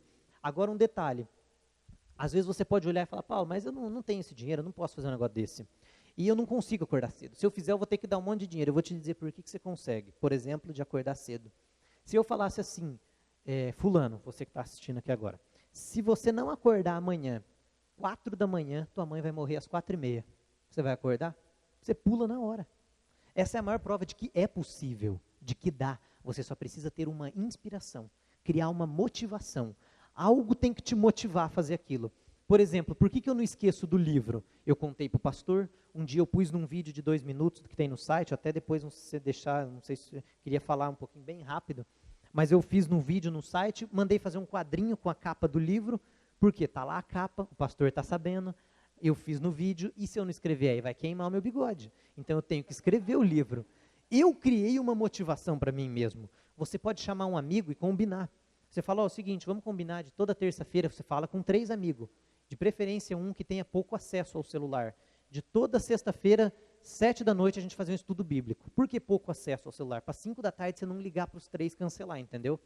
Porque se tem 3, você sabe que eles vão estar lá na tua casa. Vamos lá em casa. Ixi, eu tenho que me arrumar, não tem jeito, eles estão indo lá em casa. Você criou uma motivação. Homens de sucesso fazem constantemente o que fracassados fazem de vez em quando. Eu não vou servir a Deus de vez em quando, eu vou tentar direto. É difícil, mas eu vou. E do site, se você quiser depois acessar no paulobichara.com, tem vídeos de 2 minutos, em um deles eu também cito do livro, em que eu falo alguns princípios que eu aprendo com a minha mãe, que eu aprendo no escritório, que eu aprendo em casa, que eu aprendo lendo alguma coisa, e eu gosto de compartilhar, especialmente de provérbios. É legal, não sei também se o pastor, claro, né, com toda a autorização, eu vi que está os panfletinhos lá na frente, quem quiser depois pegar e colocar a minha vida, a minha família, esse trabalho de sabedoria em suas orações, no meu site tem um lugar assim, quero me tornar um parceiro de oração. Você não tem que me dar dinheiro, não tem que pagar, não tem que fazer nada, é só orar pela minha vida. E eu oro pela tua vida. Esse é um propósito que eu tenho no coração. Eu quero levar o evangelho e que Deus traga pessoas para somar. E a Igreja Batista Betel é um lugar onde eu encontrei pessoas que somam. Eu não estou falando isso que eu estou na frente do pastor, da pastora, porque eu brinco, eu falo assim, se fosse mentira, eu não falava nada. Eu deixava, é melhor. Mas é verdade, eu preciso reconhecer. Obrigado, pastor, obrigado, pastora também, pela oportunidade, tanto de eu estar aqui podendo falar. Esses dias eu estava conversando com um pastor a respeito de cobrar para pregar. Eu não vou aqui atacar, não estou aqui fazendo crítica a ninguém que cobra para pregar. Eu não cobro. Se alguém me chamar para pregar lá na Bolívia, por isso que eu quero que Deus me abençoe financeiramente, para eu também nem precisar cobrar despesa, para eu ir por minha conta de despesa. Agora, para e pensa, o pastor e a pastora lutaram com unhas e dentes para essa igreja estar igual está. Eu vejo a pastora uma mulher muito dinâmica, o pastor é um homem muito centrado. Você vê a soma dos dois, é o arroz e o feijão, igual lá em casa, o meu pai e a minha mãe. E você vê aqui, iluminação boa, palco bonito. Olha quanta gente está aqui. Vocês não estão aqui porque eu trouxe vocês, é porque o pastor e a pastora lutaram para ter esse lugar, para desenvolver um grupo. Claro, não só o pastor, mas eles são os cabeças, mas muita gente envolvida. Aí eu venho de bonitão aqui, dar uma palavra e ainda cobro. Eles puseram todo mundo na minha frente para ouvir, eu tenho uma chance de falar o que eu penso para um público, eu tenho uma chance de falar do meu site, ou então de falar de Deus, de pedir para as pessoas mudarem de vida e ajudar pessoas a influenciar a sociedade, tudo de graça na minha mão. Aí eu vou lá, não, eu cobro 5 mil. Eu respeito quem cobra, não estou criticando, tem pessoas inclusive que não têm dinheiro, e eu por isso que um dos motivos, porque eu quero que Deus me abençoe financeiramente, até a irmã tinha perguntado, o Júnior também, é para que eu não precise cobrar para falar de Deus. Eu não preciso cobrar nem despesa. Fala, não, pode deixar, eu pago meu hotel, se Deus sentir de você dar uma oferta, é teu critério, se não quiser dar também, eu vou fazer o trabalho que Deus me chamou, só que tem uma coisa, sem dinheiro eu não saio nem daqui para casa, porque sem dinheiro eu não como. Ah, interessante, sem dinheiro você até come, porque as pessoas dão comida para você, mas você não ajuda os outros, você não consegue ajudar os outros. Ah, eu quero trazer gente para a igreja, você podia ter uma van boa, podia ter um ônibus, vim de outra cidade, precisa de dinheiro para comprar o ônibus, para o banco, vai ter que reformar um dia o ônibus, vai ter que pôr gasolina, você quer comprar um livro desse, você precisa de dinheiro. Na verdade, teve até pessoas que presentearam esses livros, e a gente está distribuindo para os parceiros de oração também. Amém. Mas tudo isso exige finanças. Esse é um propósito que eu pus no coração, e eu quero que Deus abençoe e ajude para que a gente possa alcançar vidas. E um dos motivos pelo que eu agradeço é que todo esse esforço de vocês estão dando a honra de deixar eu estar aqui falando. Muito obrigado, Deus abençoe a Igreja Batista Betel como um todo, e Amém. Todos estão presentes. Uma salva de palmas. Amém. Paulo, quero, em primeiro lugar, te agradecer mesmo pelo privilégio, né, de poder estar te entrevistando. Eu nunca fiz isso, não sou um entrevistador. Foi ótimo como entrevistador, já dá para ser jornalista. Amém. Mas eu quero te agradecer pela tua disponibilidade de estar aqui, de falar um pouco da tua vida, né, porque você abriu um pouco aqui da sua intimidade, né, da tua rotina, e eu quero te agradecer em nome do pastor Danei. Tenho certeza que o pastor Danei vai falar alguma coisa agora no final. A gente está ao vivo? Está transmitindo? Não? Mas mesmo vai para a internet, né? Vai. Mesmo assim, eu quero agradecer, né, você que está assistindo esse vídeo, que vai assistir, que essa entrevista, né, Paulo, acho que é o teu intuito também, seja bênção na vida de cada um que estiver assistindo. E agradecer mesmo, cara, eu desejo, meu coração, Fernando mesmo, sabe que eu já abençoei teu ministério, eu torço pelo seu ministério. E eu quero que Deus leve você a lugares altos, né? Essa semana passada eu conversava com o pastor, até sobre essa entrevista, tudo a gente estava preparando alguma coisa. E eu falei, pastor, daqui um dia a gente não vai ter mais o Paulo, né? Porque o ministério vai crescer, a tua agenda vai estar lotada. Eu não vou abandonar a Betel, não, pode ficar tranquilo. Mas, vocês me honraram tanto, né? A gente sabe que não, mas a agenda vai ser grande. Eu profetizo, né? Que isso vai acontecer, Amém. Acho que a doutora Mônica também torce por isso. E que bom, cara, poder ter você aqui com a gente, aprender. Eu mesmo na minha empresa, no começo, né, eu compartilhei com você muita coisa que eu desenvolvo hoje, aprendi com você, né, não só com você, com a palavra, né, de Deus. E eu quero realmente agradecer. As portas daqui da igreja, né, pastor? Sempre vai estar aberta para você. E é isso, cara. É um prazer mesmo, um privilégio ter você aqui no nosso meio, tá? Quando eu precisar, não sei se você tem mais alguma coisa para falar. Realmente, vamos divulgar o site, né, paulobichara.com. Quem quiser entrar em contato com o Paulo através das redes sociais, né, tem o Facebook dele. Toda quinta, às 10 da noite, ao vivo. Ajuda aí, tá lá, porque sempre sozinho eu não vou para lugar nenhum, nem o pastor, nem a pastora. Vocês sabem disso, né, pastor? Sozinho a gente não faz nada. Verdade. E eu não estou pregando, não é nem nenhuma placa de igreja, não é eu nada, é o evangelho do reino de Deus. Amém. Então, quem quiser participar desse Verdade. grupo, está todo mundo convidado para quinta-feira às 10. Beleza. Gente, no final tem ali aquele panfleto teu, a pessoa que quiser entrar em contato com o Paulo. Pode falar. Aquele panfletinho ali é um resumo para você entender como que eu vejo a palavra de Deus, como o chamado que Deus pôs no meu coração. Cada um tem um chamado, e ali eu resumi o meu. O que Deus pôs, como que eu penso, como que eu vejo. Está numa folhinha com 3 campinhos assim de leitura, não é Beleza. muito, só você ler, e atrás tem essas informações de Amém. telefone, contato. Beleza. Quero te dar uma oportunidade agora para você fazer um agradecimento, não sei se você tem, tua família, o pessoal aí. Agradecer, especialmente minha mãe. A Alana, Sempre, né? A Alana tem me ajudado demais. Você sempre começa as tuas mensagens já agradecendo, né? Não tem jeito, porque ela me trouxe a Jesus. Sim. Minha mãe, tua mãe e teu pai, é a primeira decisão que Deus tomou a teu respeito. A primeira decisão de Deus para mim é quem ia ser minha mãe. A Mônica Bichara. Então, eu tenho que dar graças a Deus pela vida dela. Ela me trouxe a Jesus. Salve de palmas, doutora Mônica Bichara.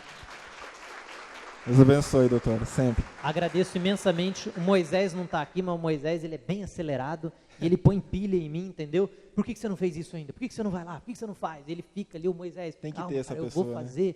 E dele, então eu agradeço muito a ele, ao André também, meu irmão que está aqui, também me ajuda demais no ministério.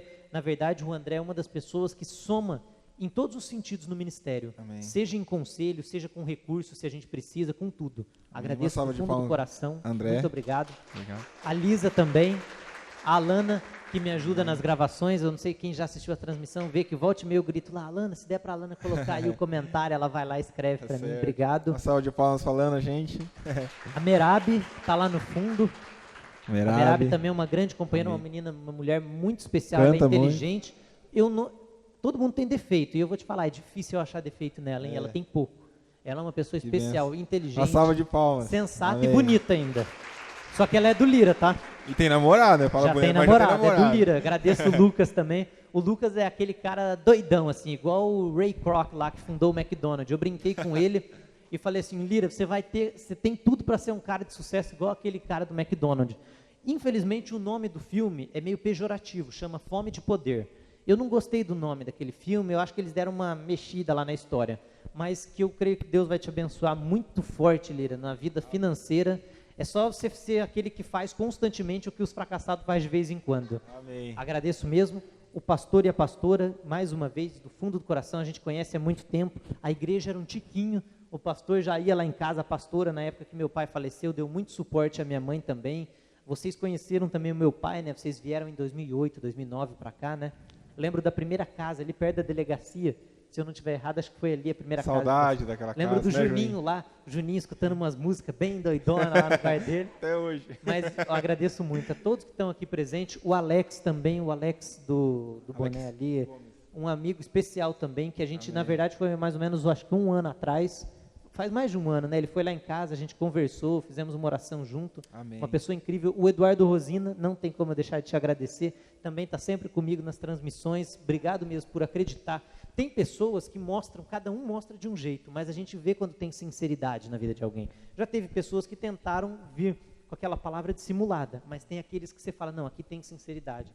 E o Fernando, que é uma pessoa incrível também. Muito obrigado. Obrigado por ter tirado o tempo para dar falar aqui comigo, para dar essa entrevista, por separar esse material, fazer essas perguntas, por também investir no ministério, como você mesmo falou. O Fernando uma vez plantou uma semente, pelo teu testemunho, Deus também multiplicou na tua vida, porque qualquer dinheiro que eu dou para o pastor Aldanei como oferta, eu não estou dando para o Aldanei, eu estou plantando na minha semente, eu estou plantando no meu terreno, aquilo não é a colheita dele, é a minha colheita. Claro, ele vai usar, vai pagar as contas, tudo, mas espiritualmente é a minha colheita. E eu creio que Deus vai multiplicar a tua seara e Deus vai encher de trabalhador também para estar colaborando para a tua vida, para o teu ministério, que Deus te abençoe. Pecado todos nós temos, eu tenho pecado, Fernando, todo mundo, mas Deus nos perdoa e morreu na cruz justamente por isso. Não se entrega por causa do pecado, não, a gente tem que superar. Gente, eu conversei com o Paulo Bichara e agradeço a vocês que estão aqui. E se alguém quiser conversar com ele, tirar foto, eu tô brincando. Também, né? Quiser conversar com ele, tirar alguma dúvida numa oração, eu tenho certeza que ele vai estar ali disponível para vocês, amém? Uma salva de palmas mais uma vez.